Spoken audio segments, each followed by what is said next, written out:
I'm very passionate on this. If I talk about this, it's just because I am a nutritionist and I can feel what they feel. Ang sikmura na natutulog na walang laman ay talaga po ang hirap gawin.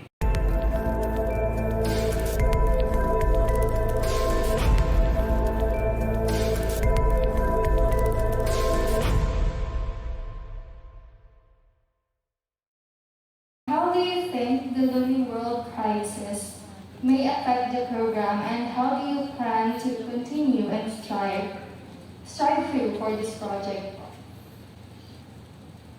So yes, we do have to recognize that there is a crisis going on first. No?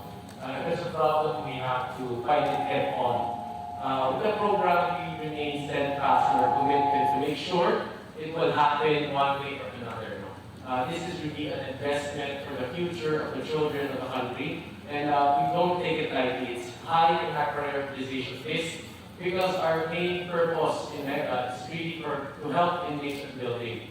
And we are a good company, and this is how we can do our part through the help with our private-public partnerships to help in this regardless of any crisis that happens. And in any crisis, I think there's always a silver lining. In any crisis, it's always important that the private sector helps everyone to live out the crisis. So, ngayon pa lang we're preparing for that, and we're making sure, by hope or by crook, this program will happen and continue for years to come. Alright, thanks for that. So obviously, there's been a pandemic. You also mentioned that we have a wheat shortage because of the war in the Ukraine and between the Ukraine and Russia. Of course, the prices of everything right now, it's crazy, right? Has nutrition changed for children under the pandemic, or like especially for those in the DE sector?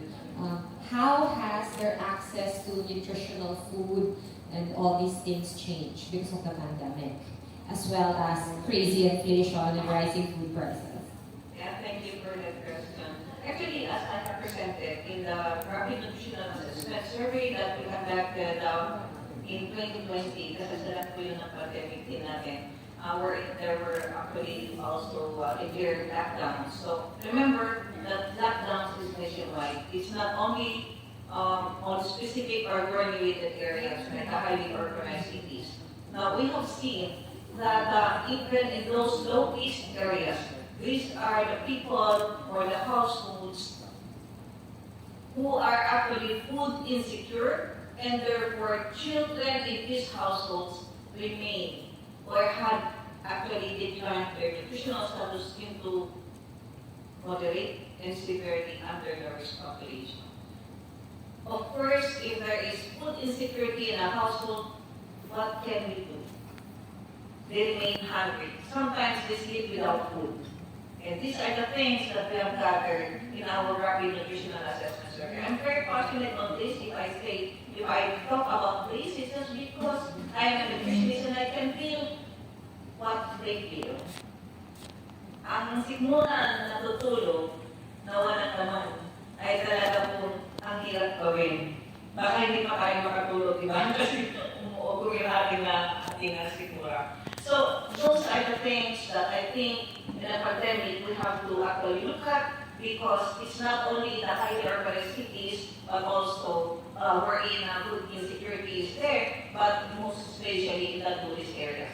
Because the ayuda or the donations, food donations, are actually concentrated in highly urbanized, in high-risk areas during that time.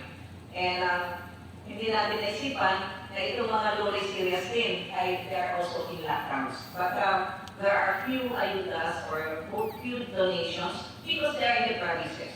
And they just remain dependent on the LGU's ayuda. No? So ito po yung that's actually the policy that we want to install in terms of addressing this kind of situation during pandemic. Why did you decide to extend the program to 120 days instead of 60 days? And I have another question for Don, I think. What happens to the beneficiaries the last 3 years? Did you still monitor them, yung growth nila or improvement? Thank you. So thank you for that. No? So 60 days last year was a trial for us. I think even before we only did 40 days and expanded to 60. Now we're expanding to 120. So given the experience that we've been having from the past 2-3 years of doing this, we really believe that the longer it is, the more sustained the nutrition growth can become, and the more sustained that it sticks to the parents' minds that their kids are really growing. So rather than focusing on more kids at one time, we're focusing on the quality and the duration to teach them. Because if this is successful naman, then we can expand it to more and more kids in the future. So we're really, it's a trial and error thing. We're trying to base our decisions based on our past performance of what happened in the past. Yeah, in terms of the monitoring, that's why it's very important that everything is coordinated in the LG level, basically in the barangay level, because once our program is done and the goal has been achieved, their nutritional status has changed from the severely wasted, the underweight to the normal weight, then it falls under the responsibility of the barangay to monitor them. And then if there are some cases where the kids would fall back into the underweight stage, then they will be in the pool again of beneficiaries that we will be including in the next programs. Alright, so just to build up on that, it's really such a multi-pronged approach. There's so many different bureaucracies involved as well. Multi-sectoral. That's a better term for it. Can I just add? Actually, thank you for that question, the 120 days. And we are very thankful to Mega Foundation. They accepted our suggestion to actually extend the feeding program to 120 days. Why? It is because we have found out in our researches that you can only see significant impact in terms of improving the nutritional status of an individual if you feed them from 90 to 120 days. You can see the impact on 90 days, but there's a very slight increment. However, if you extend to 120 days, that increment is somewhat sustained to go up. I agree with Marvin that the modules of the nutrition education should actually be left to the parents. Because as per our research again, you can see that if the children are already improved or meaning to say have increased their weight, after a few months, these are the same children who will be maybe the beneficiaries again of mega service. Why is that? Because of sustainability. Because the parents should actually learn how to cook for them for their children, quality foods for the mother. So I agree with the intervention mix that we are installing in this type of feeding. There's actually the feeding that's actually a stopgap measure to address hunger and also to improve the nutritional status. And for sustainability efforts is on actually the nutrition education of our parents. Maraming salamat po. How do you think the Living World crisis may affect the program, and how do you plan to continue and strive through for this project? I very much agree with Marvin that this is really an investment in the future of the children.